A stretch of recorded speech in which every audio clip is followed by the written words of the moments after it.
Welcome, everybody, to a vacuous vocation, where we discuss anarchism. And one topic of anarchist philosophy or libertarian philosophy is the question of suicide.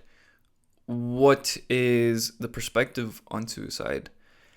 And purely from a theoretical standpoint, the typical libertarian answer is you have a right to kill yourself. Now, this does not mean I advocate for suicide, but it's something worth spending some time to understand.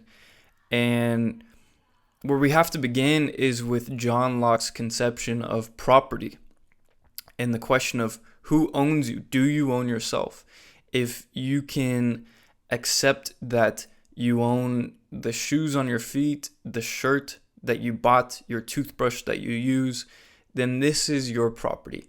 And even more importantly, your body is your property.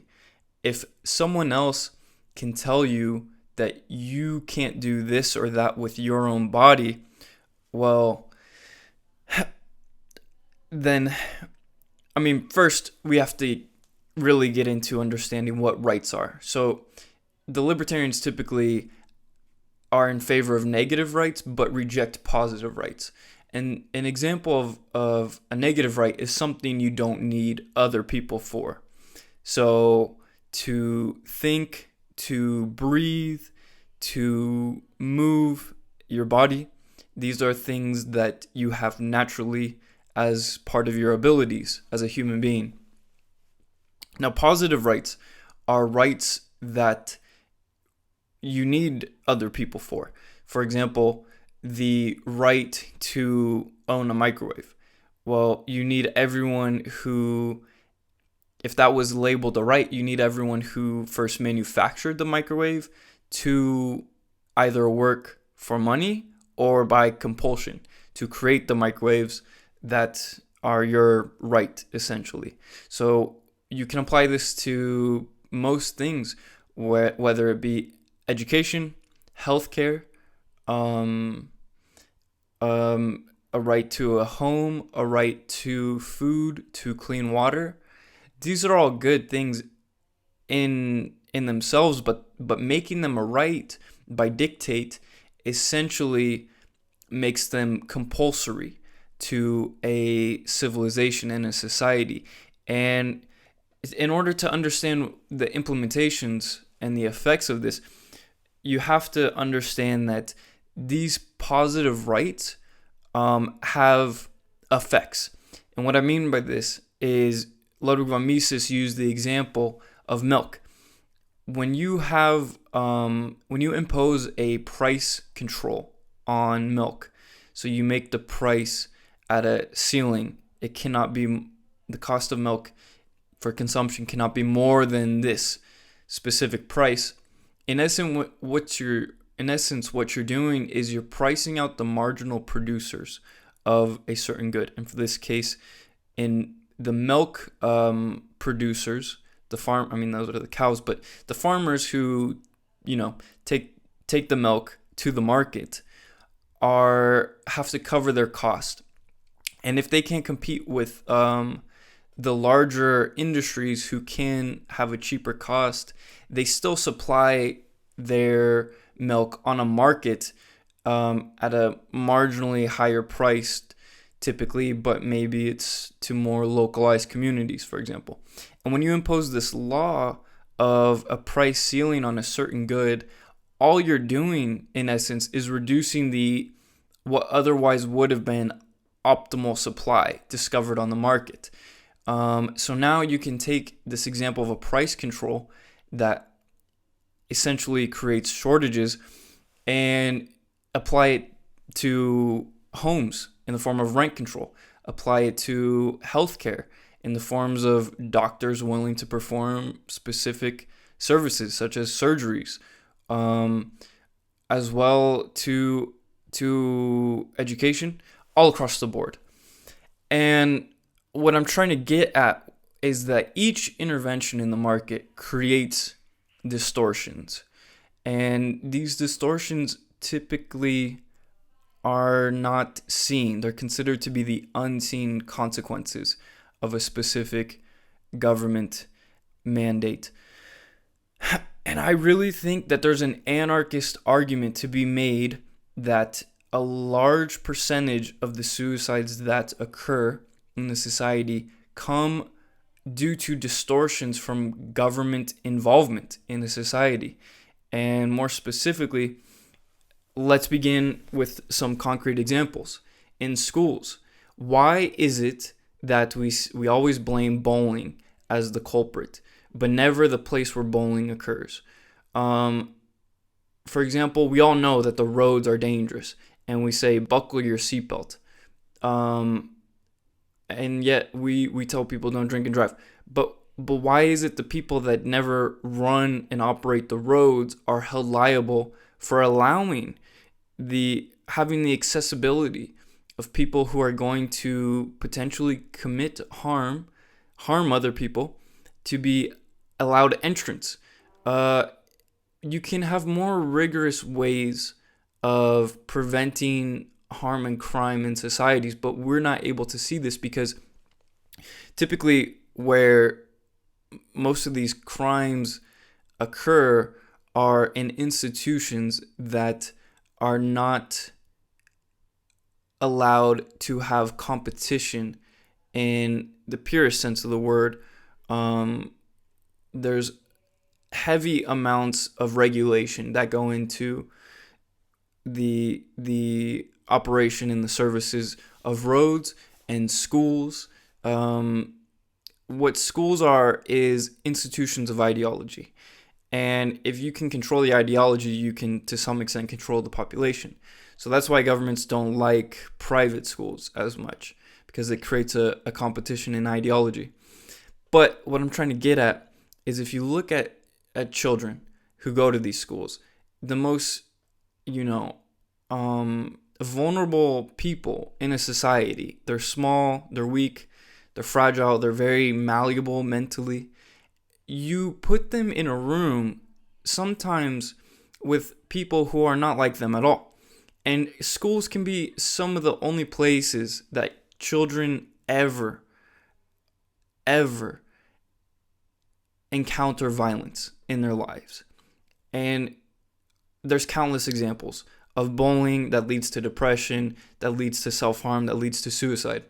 And I think that we have to not just blame, stupid children for what they do, but also the institution itself of bureaucracy. There's many teachers who are not any better than some of these children. Some of these teachers are bullies to children as well. And when those children are compelled by law to go into this room, be locked in a room, these literally become literal prisons for children. And I think that we can do way better. Now, another example of suicide is in the financial sector.